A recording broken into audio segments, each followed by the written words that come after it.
All right, we just want to thank you so much for joining us. We're going to give it a few more minutes. I can see folks are still arriving. As we wait, I just want to invite you to use the chat box to share the name of a healthy activity that's been helping you relax lately. We can all learn from each other's self-care strategies. Thanks again for joining us. Yoga, nice. Puzzles. Raking my leaves, I love that one. Hiking with my dog, reading with my children, sleeping. I am a big fan of sleeping. Look at this. We'll share this list with everyone so we can all utilize each other's great strategies. Coloring, I did that the other day. Nice. Scavenger hunts, I love that. For those of you who are just joining, we welcome you to our workshop on how to host a virtual can't miss family engagement event. We're just giving folks a few more minutes to join, and in the meantime, I was inviting everyone to share an activity that's been helping them to relax lately. Taking long walks, yes, and so beautiful in the fall. Oh, making soap. Sitting in the sun, nice. Golfing, exercise. Lots of coloring, I love it. Binge watching Netflix, I am also a fan of that. Board games, cuddles with my dog, nice. Reading, listening to music, tennis. Lots of Netflix popping up, taking drives. I took a drive with my kids yesterday and it was a wonderful way to relax. Sudoku, nice. Okay, just giving folks a few more minutes to join. Keep your self-care strategies popping into the chat box and we'll share these out at the end. Riding my bike, walking and listening to music. Walks, lots of walking, good physicalization. Decorating for Halloween. My children have been begging to get our Halloween decorations up. Podcasts while cleaning, nice. Doodling, hot tub, oh, I wish. Exercise, playing Candy Crush. Nice, I like to dance and listen to music. Taking the top off of the Jeep and driving. Wandering around in my garden. These are such great strategies. Hopefully we can all utilize them. All right, just one more minute while folks are still coming in. And again, if you're joining us, I'm just inviting folks to share their self-care strategies in the chat box. Shopping, yes.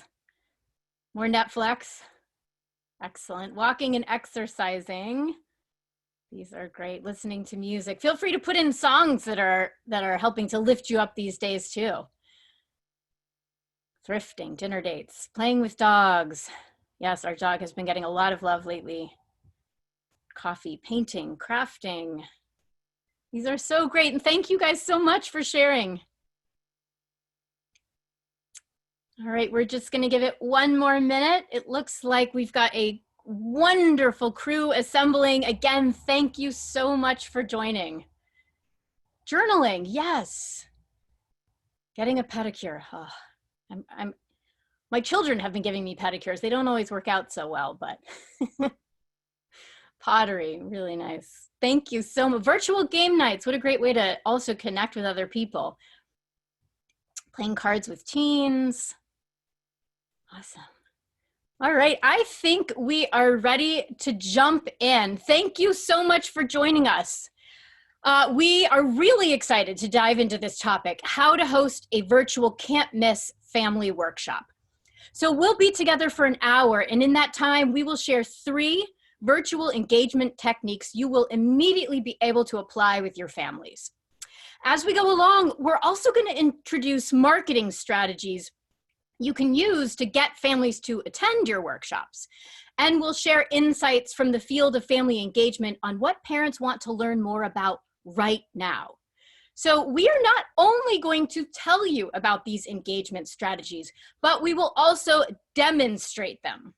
So you will be seeing some family games, some stories, and some activities in action. And when we shift to a demo, I'm going to actually put these glasses on to help make that transition more clear and easy to follow. And something to note, we are going PowerPoint free from this point on because we want to show you how you can use a virtual family workshop to build those personal connections that are a hallmark of any great family engagement event. But we've created a printable, never fear, with all of the strategies we will be introducing today, and we'll share that with you after the webinar. If questions occur to you along the way, feel free to enter them into the Q&A box, and we will definitely leave time at the end to answer those questions. So I am Rebecca Honig. I am the Director of Content and Curriculum at Ready for K. In my role, I build our curriculum and I write our messages along with an amazing team. And before joining Ready for K, I spent a decade working in children's television as a curriculum and content specialist, as a script writer, and also as a performer, performing in dozens of national cartoons as a voiceover artist. So I've kind of been on both ends of this spectrum, both in education and working kind of in the entertainment and media world. So I'm gonna try to meld those two worlds together for you today to help you craft a really engaging virtual workshop, which is something we're all having to do these days. And I'm joined by my amazing colleague, Mary. Mary, tell us a little bit about yourself. So thank you, Rebecca. I'm Mary Westervelt. I'm the Director of Marketing and Communications for Ready for K. And throughout my career, I've really focused on mission-driven organizations like Ready for K because I love marketing the great ideas, the products, the resources, the information that mission-driven organizations have to share with the communities that they serve. And so that's what I'm going to focus on today is how can you make sure that the amazing event that Rebecca is going to help you craft gets out in front of the audience that you want to reach, the families you serve. So as we go along, I'll weave those in, and from there, I'm going to let Rebecca take it away. Awesome. I also just wanted to say, in addition to sharing notes with you, we are also recording this, so you can reference it after the webinar. There was a question about that in the chat box. Awesome. So in preparing for this workshop, I thought back to the first in-person workshop I ever hosted. It was called, you ready for this amazing title? Receptive and Expressive Language, Dialogic Reading, and Phonemic Awareness in Diverse and Inclusive Settings, a workshop for first grade families. Childcare will be provided. I was sure this was going to be a huge success and that I was going to have a huge turnout.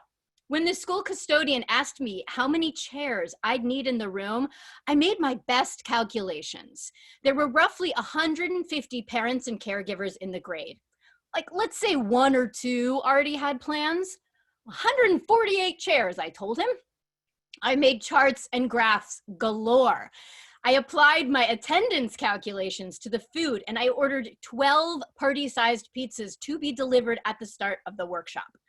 I called the volunteer club at the high school and I requested a half a dozen teen babysitters to provide childcare at the event. This was going to be epic. By the time the event rolled around, I had actually built it up so much in my head that it was feeling like a Bruce Springsteen concert in which I was playing the role of Bruce Springsteen. The first shock came 20 minutes before the event was to start. It was brought on by the arrival of the first member of the volunteer club who showed up to do childcare. As her mother dropped her off, nearly shoving her out of the car, it was clear that this teen was not, in fact, a willing and excited participant. "Mom!" she shrieked as her mother pulled away. "How could you make me do this?" "Oh, hey," she said, looking at me, hovering in the doorway. "What kind of babysitting stuff do you want me to do?" I told myself it was okay. More enthusiastic sitters would show up. This turned out not to be the case, but I did not despair. When the 12 party-sized pizzas arrived, I told myself, you know what? These kids will be so distracted by all the pizza, they won't mind a sitter who looks like she would rather literally be anywhere else than hanging out with them. This workshop was going to be great. I took up my post at the door, ready to say my rehearsed line. "Well, if you've come for the workshop on receptive and expressive language, dialogic reading, and phonemic awareness in diverse and inclusive settings, a workshop for first grade families, you've come to the right place." Sadly, I did not get to say this line. I also did not get to deliver my parenting workshop. 20 minutes into the scheduled event, I was still standing at the front door, and no one had arrived. A few minutes later, the teen sitter sort of like popped her head out of the gymnasium where she had been waiting for kids. What am I supposed to do? Well, I said, perking up, would you like to attend a family workshop on receptive and expressive language, dialogic reading, and phonemic awareness in diverse and inclusive settings? What? She responded. Totally defeated, I offered up a more appealing option. Want to eat a whole lot of pizza?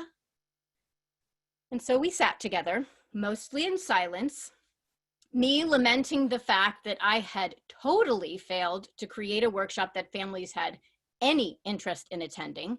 She lamenting the fact that her evening had gone from the dreaded task of babysitting dozens of small children to the even more dreaded task of awkwardly sharing 12 party-sized pizzas with me. Okay, Rebecca, that is quite a story, and it's time for our first marketing moment.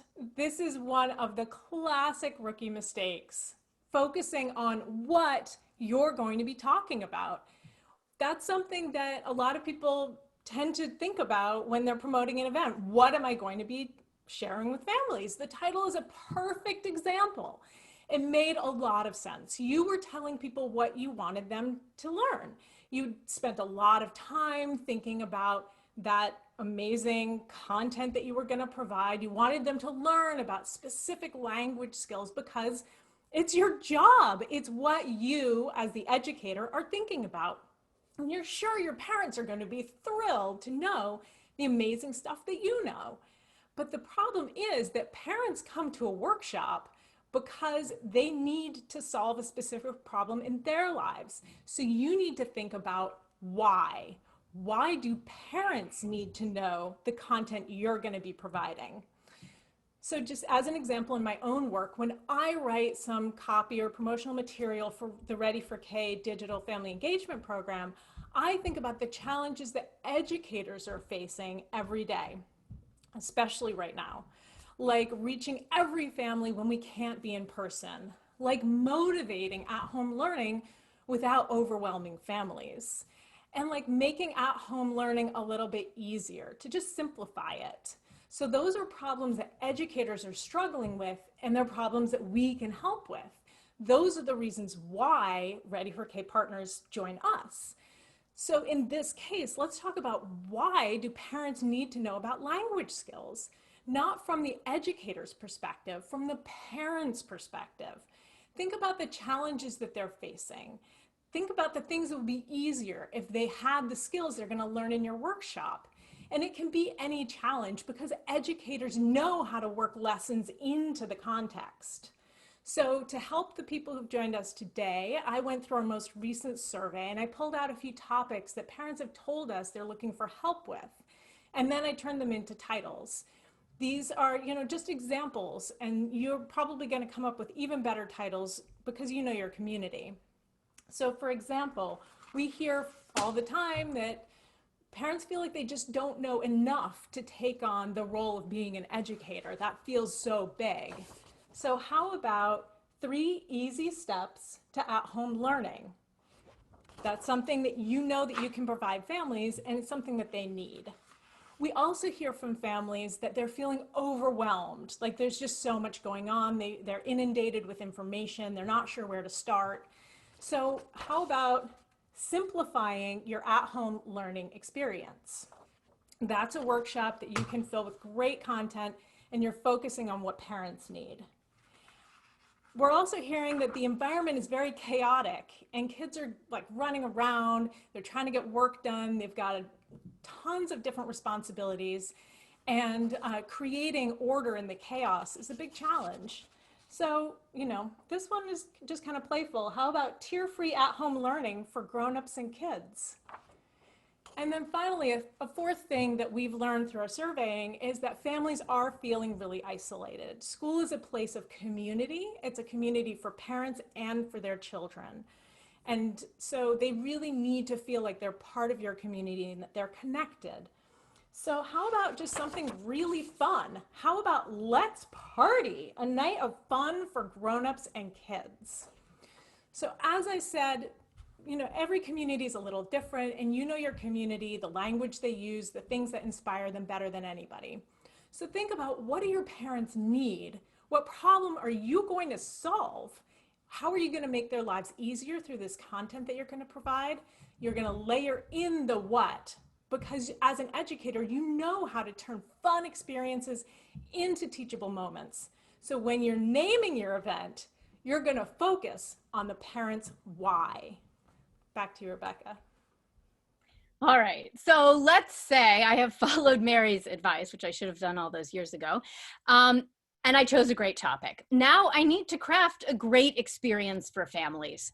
So our first strategy for doing this is to craft a strong start. When you start a virtual workshop, you may be really focused and prepared, and you'll know all of the exciting topics you're going to cover, but your audience does not. And as you know, your audience today is under a lot of stress. They're coping with unprecedented trauma. They've just gotten cast in the role of at-home educator with no rehearsal. They're maxed out, they are depleted, and they have no time for anything, let alone attending a family workshop. So you have got about 3 minutes to convince them that it was a really good idea that they signed up for this thing. So start by telling them exactly what they are going to get out of the workshop. And the clearest way to do this is to begin by giving them a what, a why, and a how. So for those of you who don't know Ready for K, we're an evidence-based family engagement program delivered via text message. And we reach families all year long, orienting them around what skills are important to their child's development, why those skills are important, and how families can build those skills during at-home everyday routines. So 52 weeks a year, we give families a what, a why, and a how. Within the context of a virtual family engagement event, your what will tell families exactly what you are going to focus on during the event. And your why is going to tell them why this topic is really important to them. So I'll demonstrate the introduction of a what and a why right now. All right, here we go, putting the glasses on.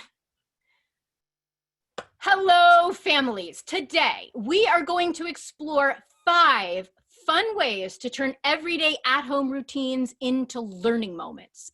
When you support your child's learning at home, you enforce key skills they are learning in school, which helps them do even better in the classroom. It helps their language skills grow. It helps their math skills grow and their social skills grow. And it actually grows your relationship with them. And we know how hard it is to take on the role of at-home educator. You are doing an amazing job, by the way. This workshop is all about making that job easier. Because when you layer learning onto routines you already have in place, they become really doable. All right. So I gave them a what, learning during everyday moments, and a why. It helps kids succeed in the classroom, and it makes your role as at-home educator easier. The next thing you're going to do is you're going to tell families the how, and the how is all the fun stuff you're going to do with them for the hour that you're together. So dangle a few of the things that are in store and how they're going to participate. Like, are you going to play games using everyday objects? Are you going to sing and dance? Are you going to read stories? If you're hosting a family workshop, kids are right there watching too. And this how is going to be the thing that really hooks them into the event. So here we go. I'll demo that. All right. Today in our workshop, we are going to play games. We are going to transform a spoon and a box into super fun learning tools. Also, I sent home this mystery bag with all of your kids. Today, I'm going to show you how to use some of the amazing things inside of it.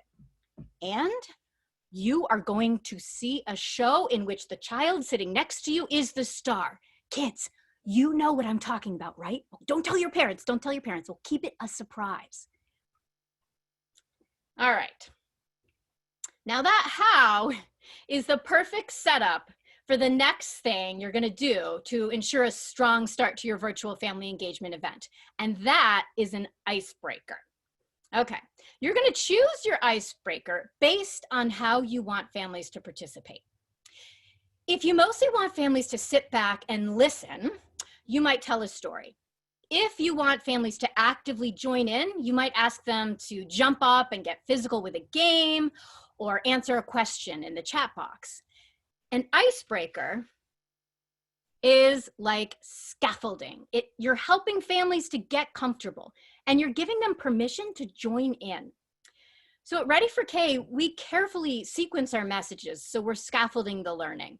We want to build new skills on top of known skills so families are supported. And the same is true of a virtual workshop. They are new for many of us. They can be awkward. They can make people feel like they're on the spot. Some families might not be used to doing the things that you're asking them to do, like playing games. So that icebreaker is going to help families to really kind of dip their toes in slowly. So I will demonstrate an icebreaker now. And this icebreaker is something I might use in a workshop where I want families to participate with me, but also with each other at home. So, hello families. All right, in this workshop today, you are going to have the chance to participate in a lot of different ways. And do not worry, I promise to never put anyone on the spot. And there is no need to turn your camera on. You can join in whatever way you are comfortable joining. I know this format is new for many of us, myself included. So we are going to warm up with a little question. If your family could ride an animal all around the world, what animal would you choose and why? You can all mute yourselves and turn and talk with each other and then pop your answer into the chat box.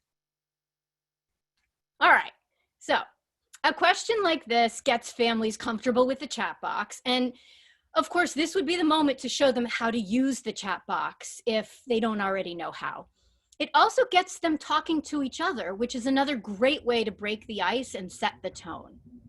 Also notice that when I introduced the icebreaker, I made sure to let families know that there was no need to turn their cameras on and that I was not going to call them out. And this can be critical to helping families feel comfortable. It can be a huge barrier to engagement if families are sitting there and worrying about if they're going to get called upon directly. All right, we've come to the end of our first strategy, crafting a strong start. Now we're moving on to the meat of the workshop where we'll do all of the fun stuff we promised. So our next strategy for really bringing this section of the workshop to life is to layer in interactivity. For a virtual family workshop, or any workshop for that matter, interactivity is key. First, it helps families feel engaged in the topic. Second, it allows for supportive practice. With at-home learning, we have all really been thrown in with very, very limited practice, right? So that virtual family workshop can give families the opportunity to try things out with kids as you're kind of in the room with them, offering modeling and support. This is something that so many of us are missing during this time of social distancing. So you want everything you introduce during your workshop to feel doable and empowering. So orient all of your interactive moments around the people, places, and things that families have in their lives right there with them in the room. In our Ready for K activities, we never require additional supplies or setup, just everyday items. And this allows the activities to be doable and strength-based. Parents think, oh, I have that, I can do that, that sounds easy. And that piece is really, really critical. You want them feeling that they can be successful with the activities you share. So to make things really easy for families to start interacting, try beginning with an activity that just requires people.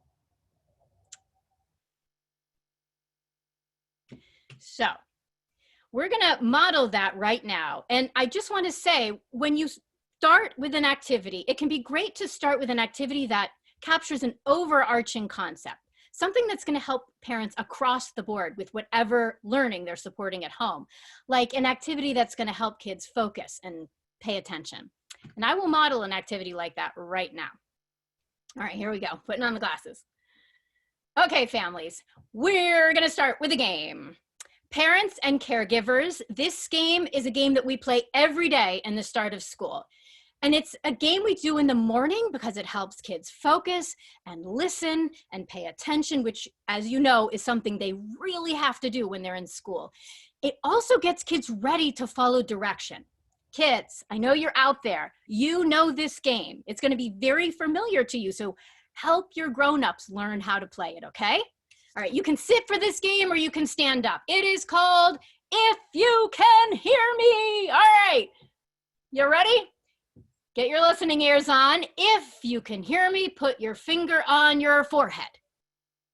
If you can hear me, wiggle all 10 fingers. If you can hear me, pretend to fall asleep. If you can hear me, wake up.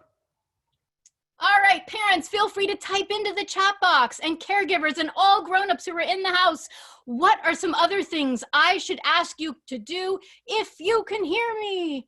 And then everyone starts typing. All right, notice a few things I did there. So I talked to both kids and families. When I talked to kids, I really just focused on exciting them about the activity. When I talked to grown-ups, so all the parents and caregivers in the room, I focused on telling them why the activity is important. And that why is going to really motivate parents and caregivers to continue doing this activity. And for kids, the motivator is going to be that it's fun. So when addressing two audiences at once, kids and caregivers, it's okay to have some moments where you're just talking to one group or the other. Just let them know, like, hey, grown up, this tidbit is for you. Or, kids, now I'm talking to you. Okay, so building interactivity just around people could really carry you through an entire workshop. And you likely have tons of games you could model and play along with families. You are a master at this. So guessing games can be great, and they're highly repeatable. Like, you could describe something in your pocket and families could type in their guesses into the chat box. You could focus on hand games, like all the ways families can use their hands to promote math and literacy and social and emotional skills. With each game, just to make sure to let parents and caregivers know what skill it's building and why those skills are important. Another thing you can do to really spark interactivity and at-home learning is to do some activities that utilize common household items. It shows families that they already have everything it takes to support at-home learning. Highlight ways that families can use everyday household objects to teach the skills that you are focused on in school. In our Ready for K activities, we've done a lot of research and exploration into the resources families typically have access to. Access and equity are key to everything that we do, and we never want to recommend an activity that includes an item that families don't have right there on hand. So you can be fairly certain that families have bags, some sort of utensil either for eating or cooking, like wooden spoons. Also, families tend to have access to shoes and socks, paper and pencils, and a towel, just to name a few items. And you know your family's best, so you're probably able to imagine the items they'll have readily available. Something to note, if you plan on using everyday items with families during your workshop, just let them know in advance that they'll want to have these items on hand. So here is one way you might build an interactive activity or moment in your workshop around an everyday household object, again, with the modeling. All right, families, you already have everything it takes to support your child's at-home learning. It does not take fancy tools and resources, just the people, places, and things around you. Okay, so I want everyone to grab that spoon that's next to you. And if you don't already have one, that's okay. You can go grab one now. I'll pause for just a moment so you can get it. All right. I am going to show you some ways that you can transform this simple spoon into an awesome learning tool. I'm going to show you how to do some math and literacy games with this spoon to start. All right. Let's start with ways that you can build a spoon to build math skills. All right, the first thing you can do, and you can do this anytime you cook, is you can count as you stir. We are working a lot on counting this year in the classroom. Counting as you stir helps kids understand that numbers represent things. Let's try it now. 1, 2. If you want to go For an even bigger challenge, you could count by 2s or 5s or 10s. All right, you can also use that spoon to measure. Let's measure our arms right now. How many spoons long is your arm? Give that a try at home. Another thing you can do with a spoon that builds math skills is you can tap out a pattern. Bump, bump, bump, bump, bump, bump, bump, bump, bump, bump, bump, bump. All right, you try the pattern I just did. Challenge each other to copy patterns. Patterns are key to math, and we're going to be doing them all year. All right, let's say we wanted to build literacy skills with a spoon. Well, you could pass that spoon back and forth as you say words that rhyme with spoon. We're going to try it now. Ready? Spoon, moon, spoon. Let me hear you. Loon, nice. And we could just keep going all day with that. Another thing you could do is that you could put a letter on that spoon. We'll build some letter awareness. A great letter to start with could be the first letter in your child's name. And then you could challenge your child to travel all around the house, finding things that start with that letter. This is a great way to build sound awareness and awareness of the alphabet. You could also turn that spoon into a puppet. All right, puppets seem like pure fun, but parents and caregivers playing with puppets helps kids build language skills, and it really does a lot to help kids get more comfortable expressing themselves. Now it's your turn. You come up with another game you can play with a spoon. Let's take a few minutes to try the games I just mentioned, and then I want you to experiment and explore and try your own new game. And when you hear this sound, it's time to come back to the screen and we can all share our ideas. You can either show us on camera if you feel comfortable with that, or you can pop your idea into the chat box. And no pressure to share if you don't feel up for it. All right, so notice that as I was demonstrating, I was also narrating for parents, giving parents a lens into what children are learning in my classroom and why this learning is important. And this can really go a long way towards making the whole family a part of your learning team. Now, if you've sent home learning kits or tools with families, these become resources you know that families have right at their fingertips. And you can totally work these into your virtual workshop too. For example, my son's teacher sent home this bag. She actually had us drive by and pick it up. And it's full of learning resources, but it did not come with any instructions. So it took me weeks to figure out that this thing in here is actually a dry erase sleeve. So in a virtual workshop, I could do a whole slew of activities just around that one learning activity and that one learning tool to really help families maximize the resources that I've sent home. You can also use your workshop as an opportunity to guide families in making their own reusable learning tool right there on the spot. Again, make sure to only use things that you know families have access to. And when we survey families on their needs at Ready for K, we find that they are really eager for overarching social and emotional supports that are going to help them with at-home learning. So they want ways to keep kids on task. They want ways to help kids calm down and work through frustration. And those are going to be strategies that help families in every area of at-home learning. So try making a reusable social and emotional learning tool right there during your workshop. For example, all right, here we go.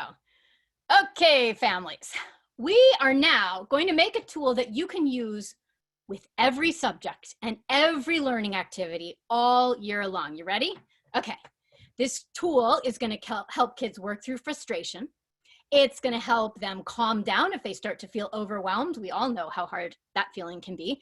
And by the way, these are totally normal emotions to be feeling right now. When kids and grown-ups go through big changes, it can be really hard to stay calm. It can be hard to focus. This tool we're going to make is going to help them with all of those tough feelings. It is called a calm down cube. So a cube has 6 sides, as you know.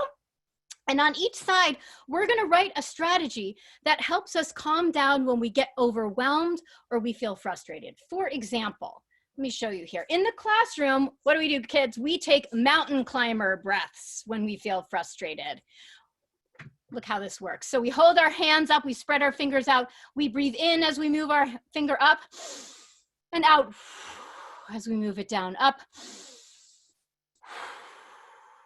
across all 5 fingers. Kids, you are master at mountain climber breaths. So you might write that on one side of your cube. I added it right there. Another thing I might write is take a wiggle break. This is also something we love to do. We wiggle our whole body when we feel frustrated or we come to a problem that we're stuck on. Sometimes I like to do yoga when I get stuck. Sometimes it helps me calm down if I just hum. So you're going to work together. You're going to come up with 6 strategies and you're going to put them on every side. And then when your child is feeling frustrated, you're going to throw that cube onto the floor and you're going to do whatever strategy you land on. And grown-ups, it is hugely helpful to your child if you join them and do these activities too. So let's take some time right now, work together, come up with your strategies, and we'll check back in a few minutes. Rebecca, you have put together an amazing event. And I know from the chat box that people are saying, okay, I've got a lot to capture here. I'm looking forward to going back over the recording. So one of the things that jumps right out at me is that through all of this, kids are so engaged. And of all the ways to get adults to come to an event, through their kids is absolutely the best. Of course, you're going to be sending out a series of emails, but there's a lot of email going out. So you're also going to be having staff embed the message in their communications. They're going to be sharing it when they talk to families. You're going to be posting it on your social media channels multiple times. And of course, if you have access to a texting tool, then you're going to be sending a reminder to families probably the day of, maybe an hour before, and then again when you're starting. So those are the kind of the constant reminders. They're the typical things that you're going to do. But let's focus on the secret marketing force that you have for your family workshop, and that's the kids. So to go back to Rebecca's first event, my first question is, did the kids know that there's going to be pizza, that they were going to have access to run around and play with their friends in the gym? Did they know that maybe there was going to be arts and crafts, or did they know maybe there was going to be music and dancing or singing? In other words, did you tell the kids that this was going to be super fun? Because if you get the kids eager to come to the event, then you've got an ambassador in your house. That's an unbelievable opportunity, especially right now when parents are looking for ways to embed a little fun and break up a little bit of the routine that they might be feeling. So just to riff on one of Rebecca's activities, one of the many things she's shared with us, I would definitely let kids know that, hey, tonight we're going to be getting together to play fun games with your grown-ups, and that we're going to be learning a trick together during the workshop for how to turn a spoon into 6 different things. Get them really excited about the opportunity. Hey, you know this fun thing that we all do in the classroom? Tonight you're going to teach this to your grown-ups. If you're teaching them a special song or a game you've been playing, tell them that they're going to have a chance to perform. Kids love an opportunity to show off what they know. Get the kids to know that they're going to be the star of the show. And then when they share that with their grown-ups, the kids and the grown-ups will both be excited to come, the kids to show off what they know, and the grown-ups to see what the kids have learned. So just a few ideas that you can use to excite the kids. You can create a daily countdown calendar, 5 days until our super fun family event. You can invite them to submit art because you're going to be displaying it during the event. You can add a big ticket to that workshop bag that Rebecca was showing, or the materials bag. So create a big ticket, make sure it's right in there, and that it's got the kid's name on it. And, as I mentioned, teach them a song or a dance during class time, a call and response, and let them know they're going to be showing this to their grown-ups and they're going to be starring in the show. So with that in mind, back to Rebecca. Thank you, Mary. Where were you in my life all those years ago when I had my failed workshop? It's such great advice. So we're going to keep moving our way through this imaginary workshop. Our first strategy was to have a strong start with clearly stated goals and an icebreaker. Our next strategy was to build in interactive moments with the people, places, and things right there in families' lives. Our third strategy is to have a main event, the thing you have all been waiting for. So you, and I am talking to you, you are very exciting and kids love you. And of course, you could be the main event. You could share a story. You could sing a song. You could let kids see you brush your teeth. You are magical to children. I mean, we all know those stories of seeing our teacher like at the grocery store. It's like a celebrity sighting. And now they get to see you in your home environment, which is hugely exciting. You could also bring in a special guest. You could invite a grandparent or a community member to share something that they love to do. But another main event could be kids themselves. If you work with young children, as you know, they love to perform, they love to share their work, and parents love to see their children share. When children share stories or art or poetry they've made with you, it also makes the learning visible. It gives parents and caregivers a really concrete lens into what you've been doing with kids. And you can make kids the star of the workshop in several ways. So first, you can do something impromptu. Well, something you've planned, but kids have not. For example, I love doing act-along stories. To do this, you might choose a rhyming story where kids can anticipate words and say them with you. Or you can do a story with a repeated or predictable phrase, one that kids can anticipate each time you say it and join in. So for example, The Mitten is a story about a boy who wears a set of mittens into the woods on a very cold day, and one of the mittens falls off and is left behind. But it's found by an animal who goes in to warm up, and no sooner has that animal gotten cozy than another animal shows up and he knocks on the mitten and he asks, "Can I come in?" And then another animal joins and another, and they each do and say the same thing. They knock on the mitten and they say, "May I come in?" So kids have a really easy time learning this line. They don't need any rehearsal, just some modeling and some light cueing. So let me quickly show you how I get kids performing. And in the interest of time, I'm just gonna jump into the part where the animals start joining. And notice now, I am not going to use the book. I'm gonna use some props. All right, here we go. The next animal to come along to the mitten was a mouse. What animal is this? Yes, it's a mouse. Let's give the mouse a high voice. Can everyone do a high voice? Let's practice. Hello, I'm a mouse. Oh, perfect. Okay, here we go. Ready? The mouse knocked on the mitten, and she said, let's all say it together, "May I come in?" And the animals in the mitten said, "Sure." So the mouse squeezed into the mitten and joined them. But no sooner had the mouse joined in when, what animal is this? It's a hedgehog. A hedgehog came along and he saw the mitten. Let's give a hedgehog kind of a deep, scratchy voice. Can you find a deep, scratchy voice? Oh, good. Remember what he does when he sees the mitten? He knocks on the mitten and he says, let's all say it together, "May I come in?" And the animals in the mitten said, "Sure." So the hedgehog squeezed into the mitten and he joined. And it just keeps going along like that. Animal after animal joins in, they knock, they say, "May I join?" At the end of the story, the mitten explodes. The upshot is that it explodes into thousands of pieces, so each animal is able to take home a tiny piece to stay warm all winter long. So notice I did a few things to make that impromptu participation possible. I had props. I paused and I invited kids to join in, right? We practiced what voice we were gonna use. I added in a little movement so they could do it along with me. And I reminded kids to participate.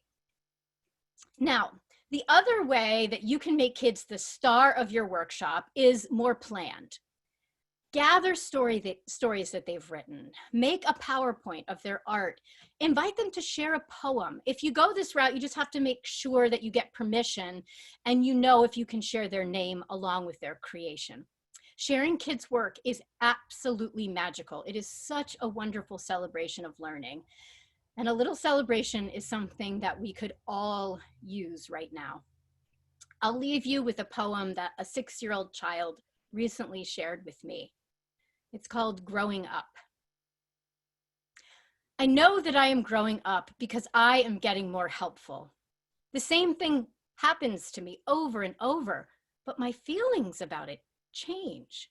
Sometimes you don't know when your birthday is, and then it's today, and you think, how old am I? And then you remember, I'm 6, and you feel happy because when you are 6, you get to do a lot of new tricks. Growing up means you are liking more holidays, getting more mature. Growing up means you are getting better at tricks and spelling and understanding more languages. Growing means you are getting closer to being a grown-up. Growing is getting braver and doing the twisty climber. Growing is fun. You might have a dance party this year. Growing is going to the dentist and discovering you are getting your 10-year-old molars. Growing means you are getting bigger every moment. Growing up means you can wrap your hands all the way around your big person. Rebecca, that is a beautiful poem. And as a mom, I can say that I would absolutely love to come to a virtual poetry reading that featured my kids' work. And that's why you have to put those highlights front and center when it's time to share the event. If you have a special guest star, make it a totally unmissable part of your promotional material. If there's going to be a musical performance, if a teacher is going to do something unexpected or silly or fun, then make sure that that's part of the communication, especially to the kids. If you're going to have a puppet show or an art show where you're featuring the kids' work, that's something that your audience, the kids and the grown-ups, should both know about right in every single time that you're sharing the event with them. So I've put together a little promotional flyer for our night. I called it Let's Party, a night of virtual family fun. Then front and center, you see featuring the Howling Honigs. This is Rebecca's class, and they're going to be thrilled that she's going to be playing the banjo, and they're going to get to see her adorable family too. Then you're also going to add DJ dance party, kid art puppet show, and a special surprise by your child. You're highlighting those draws that are really going to entice people to come to the event. Especially if you're going to be highlighting the kids, make sure that that's front and center. Highlight your highlights so that people know why they do not want to miss this event. And I'll just mention that as a bit of market research, I ran this by a few elementary kids I know, and they said that they would love to come to this event, especially if it meant that they could show off some of the cool things they're doing in their classroom. So that's, I think it's a strategy that's going to work for everybody. And so to review the 3 marketing strategies that I shared, focus on the why when you're naming your event. Why do parents need to attend? What problem do they have that you're going to help solve? Energize the kids. They're the secret marketing force. Enlist them by exciting them. And promote your highlights. Don't hide it under like fun events or special activities. Use the power of your most compelling content to attract attendees. Okay, Rebecca, take us home. All right, and I will quickly recap the 3 main content strategies we shared.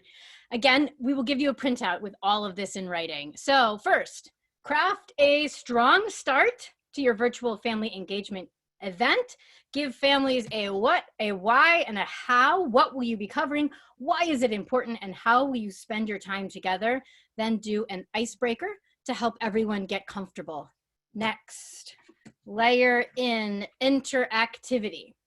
In doing that, build everything around the people in the room and everyday household objects that families have access to right at their fingertips. And finally, have a main event. It can be great to highlight kids' work. When you make them the main attraction, you celebrate learning in a way that's exciting and motivating for the whole family. And leave time for questions, which is something we will do right now with all of you. It has been such a pleasure spending this time with you. And now we'll turn it over to you to ask whatever questions you have, and anything that doesn't get answered right now, we're happy to answer offline. We would love for you to be in touch. So we have questions coming in the Q&A box. If you have any more, just pop them in there. We'll get to as many as we can.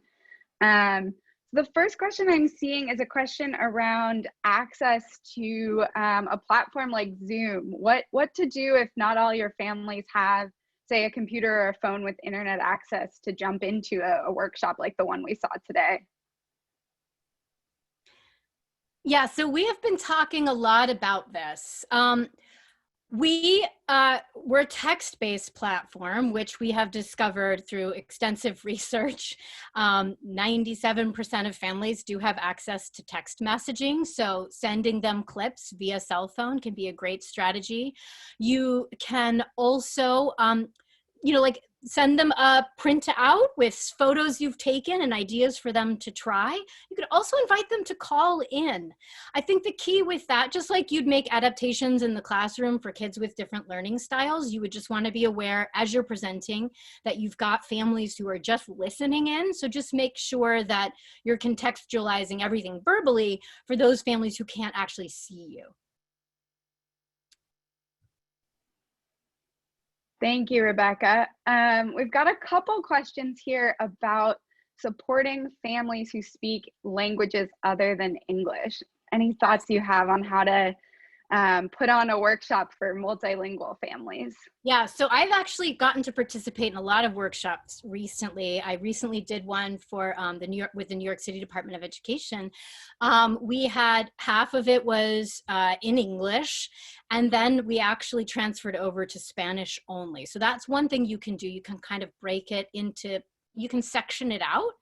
Another thing, there are some live interpreter options. They don't come with Zoom, so you really kind of have to bring on your own interpreter. That's another option. You can also do closed captioning after you've published the event. So the trick with that is that families would not be participating live, but they could have access to the video in which you've done the captioning.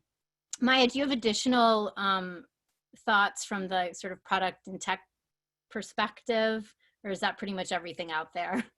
I think that's pretty much everything that came to mind for me, but maybe while we're on the topic, you could share a little bit about how we at Ready for K think about languages in our content and our product. Yeah, so one thing to highlight is that we translate Ready for K into multiple languages, but we don't do a straight translation. So we actually have everything reviewed by experts to really version for cultural appropriateness. A lot of times education content doesn't translate exactly. For example, if you're doing rhyming in a different language, you're using a different set of words. So I would recommend that, if you bring on an interpreter to interpret, that's someone who also is kind of oriented around the world of education and can be making those adaptations on the spot. That's great. Thank you. Let's see, we had a couple questions I saw as well about working with younger kids. So kids under 4, for example, toddlers. Any suggestions you have for doing family workshops with the younger ages? Yeah, so I think I would stay away from requiring families to type anything in, because that's going to require them to lean forward, right?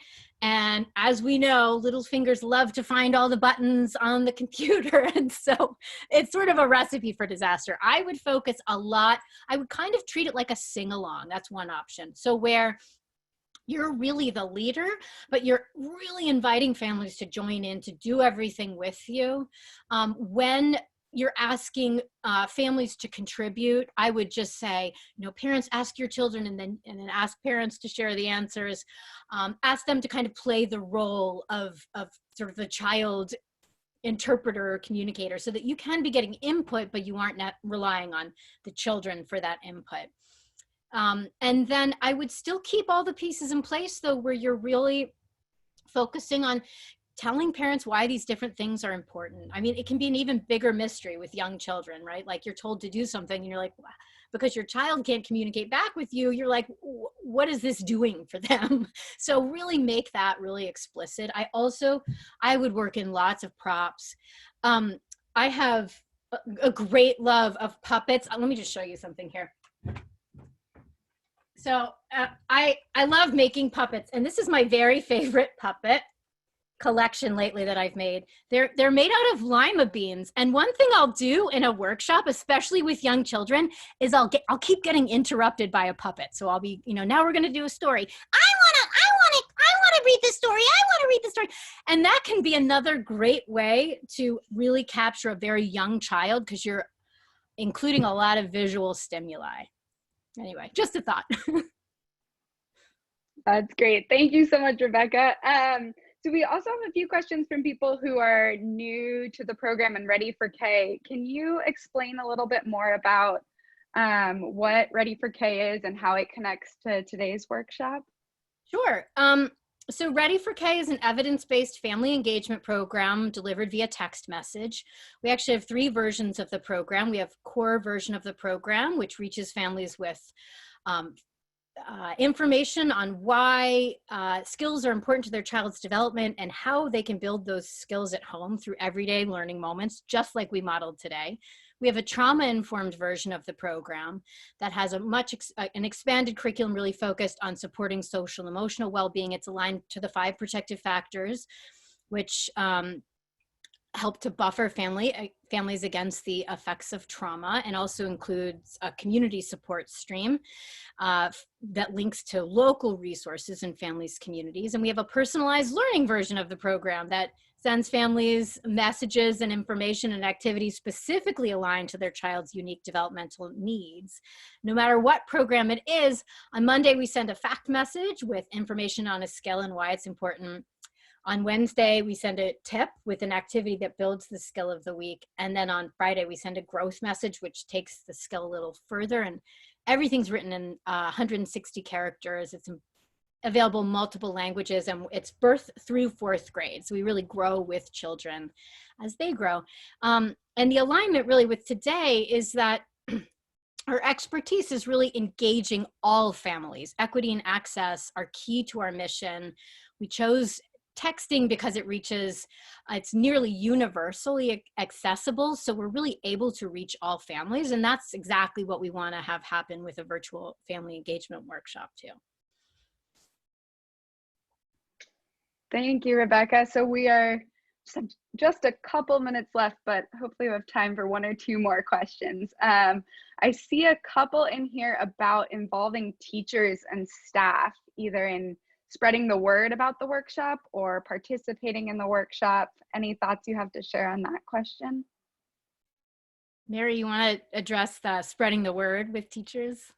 Sure. So regarding specifically spreading the word, if you're having a workshop, then I would want everybody on my team to know about it, to be really excited about it, and to let so for example, if you're going to have like a call and response or a special song, then that could be something that everybody across the school is learning together. And that's actually a great way to build community too, because one of the things that we are missing right now are those kind of community events, those community moments. And so if you have like all of the kids learning the same song, then that's a great way for them to all kind of feel connected to the community. And then that's an opportunity to say, hey, we're going to be performing this during the family workshop. So I would see, you don't want to ask teachers to do more right now. It's a really challenging time, but if you can give it to them as like a fun thing that everybody's doing, it's part of the school spirit experience right now, and we're all going to feature it, and then ask them, don't forget to tell the kids. And, I've also found it's really helpful to give people copy, asking them, hey, could you throw this specific sentence into your email? That's something they can do really fast. If you ask them, don't forget to remind parents, they're going to forget to remind parents because they've got a lot on their plates. So just give them the copy, send them a sample text that maybe they can send via your text message system if they're communicating that way with families, and then, use it to build community. Absolutely. And Thank you, teachers are Mary. so charismatic. They're used to engaging kids. So I think it's just a matter of translating that to the screen, which many teachers are going to kind of be naturals at. So oftentimes they're a perfect match. And there are tips and pointers you can share to help make it more comfortable. And we can actually write some of those up for you. I'm holding these because I'm seeing in the chat box, some folks are asking to see the lime. They're made out of lima beans.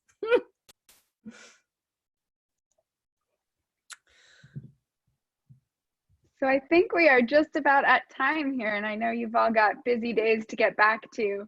But thank you so much for joining us. I know there's more questions, so we are happy to follow up. We'll definitely follow up with the recording and more information for you, and you're welcome to reach out if you have other questions. Any final words, Rebecca and Mary? Just reach out to us. We'd love to continue this conversation, and we are just so grateful to you for spending this time with us. We love sharing this content. We could do this all day, so let's just keep talking. Yeah, and just to build on that, if anybody has specific things that you'd like us to do a deeper dive into, that's something Rebecca and I have talked about. So please share what kind of information you need, and we'll see if there's maybe a workshop that we can put together to support you. Thanks so much. Thank you all so much. Have a great day. Take care. Bye.